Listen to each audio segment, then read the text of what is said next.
السلام عليكم ورحمة الله وبركاته. رمضان مبارك. halkan waxaan ka salaamayaa ummadda muslimiinta meel kasta ay joogto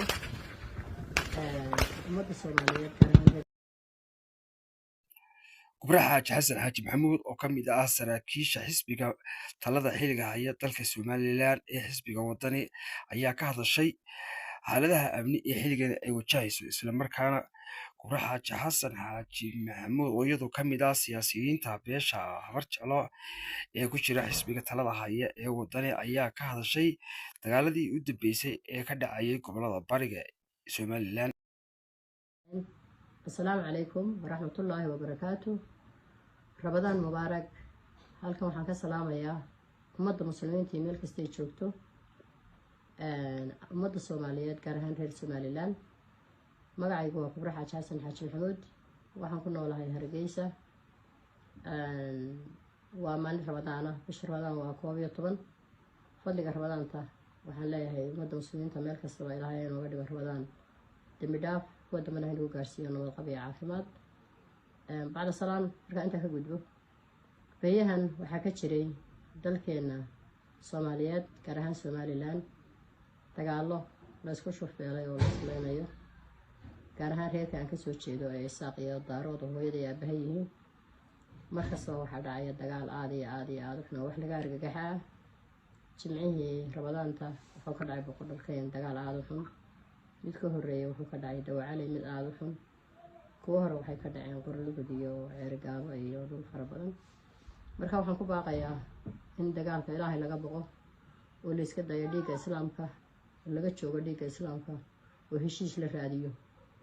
geela waxaa loogu heesaa geerida haween guud la fadhiyo guursi laga qaad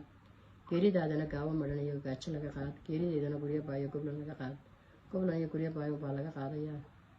dadka Islaamka ah ee islaynaya way isku naar tagayaane faa'iido kuma jirto in nimadeenu maalin walba dhamaadaan iyo waxgaradkeenu iyo magaalooyinkeenu la gubo iyo ceebta ina haysata ee ah Soomaali iyo Muslim dad is dhalay oo dhaleeyay ah. waan ka xumahay aad iyo aad baan uga xumahay maalin bil cibaado iyo ka horba in Islaamka la laayo oo maalin walba aynu xabaalo wadareed taaganahay oo baroor taaganahay haddana la isku keen gubaabinayo. waxaan arkayay gabadh leh tolla ayaa daaroodahay waxay oran weyday tolla ayaa islaamhayna kala gaadha waxay oran weyday habaryartaas way kaa khaldantay habaryartay waad kulliba tahay. anigu waxaan ahay gabadh dhulbahanta dhalay oo daarood dhalay oo geri dhalay oo masheerteen dhalay oo dhulbahanta ka soo jeeda oo aad iyo aad idiin jecel oo markii laascanood dagaal ka dhacayay wax badan oo hadal ah iyo suugaan ka tiriyey oo gabayo ka tiriyey oo aan u arkay dagaalkii hore inuu khalad ahaa dagaaladii hore laascanood gudaheeda ka dhacayay. laakiin sida igu maqaalaha boqorkeen reer abtiga isaga ku soo duulay dad bay ku laayeen jimcay ahayd. Qorlugud waan taagnaaba kii galgal iyo ka dhacay waan tagay oo galgal deegaan habar jeclay ahayd. waxaan kale oo joogay laba nin oo walaal ahaa oo loo jeedo Masciid Rooble oo lagu diray Coodanle iyagoo reerku galabta degay iyagana taashinooda aan tagno midkooda sug taagay. waxaa aad loogu dhintay magaalada leehda Ceerigaabo iyada lafteeda. Ceerigaabo waxaan maqlay duulimaad baa lagu tagayo maanta duulimaad ka tagay anigu markhaati kama yihiin laakiin waa sidii la lahaa dad baa ku barakacay oo bacad ka jooga hantidoodii iyo guryahoodii ka tagay waa lagu dhintay waa lagu baaba'ay. waxaan idinku baaqayaa Ilaahay baa idinku dhaashay xabadda joojiya oo iska daaya dagaalka aad ku jirtaan naar baad ku gelisaan. maxay ku dhamaadeen maxaa reerihii hore ee dadkoodu dhintay nimadoodu dhinteen odayaashoodu dhinteen maxaa loo qabta halkay jiraan aakhira maxay la kulmeen war ma haysaan. waxaan oran lahaa dagaalka hala daayo baaq nabadeed baan dirayaa in nabadii uu madaxweynaha Somaliland Cabdiraxmaan Maxamed Cabdullaahi Ciro oo nabad ku suntan xusbiga wadani in badan aanu ka shaqeynayno nabadda in gobasha nabadda waa la dhigayaa la isugu yimaado maaha in maxay tahay isku calan la ahaado khasab maaha laakiin in nabad la ahaado oo ehel la ahaado. waxa aan habaryar u ahay iyo waxaan dhimaatanahay waa Daarood iyo abtiyaasha walaaladay dhaleen walmadaxday dhaleen weedooyinkay dhaleen Daarood bay ka soo jeedaan. aniguna dhiig Daarood baan Daarood baan ka soo jeedaa kama raalinihin oo ma taageersanin dagaal Soomaali dhexdeeda ka dhacay meel walba waxa ka dhacay ka koonfur baan ka raali ahayn ka buuraha calmiska ka dhacayaan ka raali ahayn ila leeyahay Daacish iyo isku leeyahay Puntland kaasuna ha qabo laga heshiiyo ka al-shabaab lagu jira laga heshiiyo Soomaaliya heshiiso soomaali gacanta ha isqabsato soomaali waa walaalo soomaali waa xidid soomaali waa xigaal soomaali waa qoys kala maarmi mayso dadka tiktokarada ah ee xoolaha ku raadinaya iyo dadka dibadaha kaga urursanaya lacagta xoola soo dira reerkii wiilkiisa waaye odeegiisa waaye dadkiisa waaye deegaankiisa waaye waxba heli maayo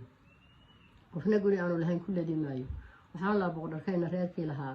ha looga guro ninkii haystaaba reerkii lahaa deegaankiisa ha loo daayo laascaanoodna reerkii lahaa degaankooda ha loo daayo dadkii ka qaxay ceeri gaabana ha ku soo noqdaanoo wixii ka lumaya wixii laga dhaliqaysay ha loo soo celiyo gogol nabadeed baan anigu ku baaqaya ha layska daayo colaaddu aada iyo aada iyo aad bay waxin tahay xanuun baanu ka qaadnay xanuun baa kulli baanugu ka qaadaa markaa cidi dhimato iyo marka la islaayo qori unbaa la sitaa in la isdifaaca diintaa dhigaysa ha la isdifaaco nin waliba waxaad helayso qori aad isku difaacdo siiso intii lagugu iman lahaa maxay haytay adiga oo jiifo lagu iman lahaa ee lagu soo raadsan lahaa gaadaha ha layska daayo weerarka ha layska daayo abtiyaashay waan la hadlayaa tolkayna waan la hadlayaa anigoo labada reerba kasoo jeeda oo aan kala jeclayn madaxdayda iyo bidigtayda ay yihiin anigoo kubraayin kama tegi kara boohodle oo magaaladan ku dhashay ee kusoo kornay ee ku deganayn weligayo waan ka baqayaa gurigii abtiyaashay aan tago in laygu dilo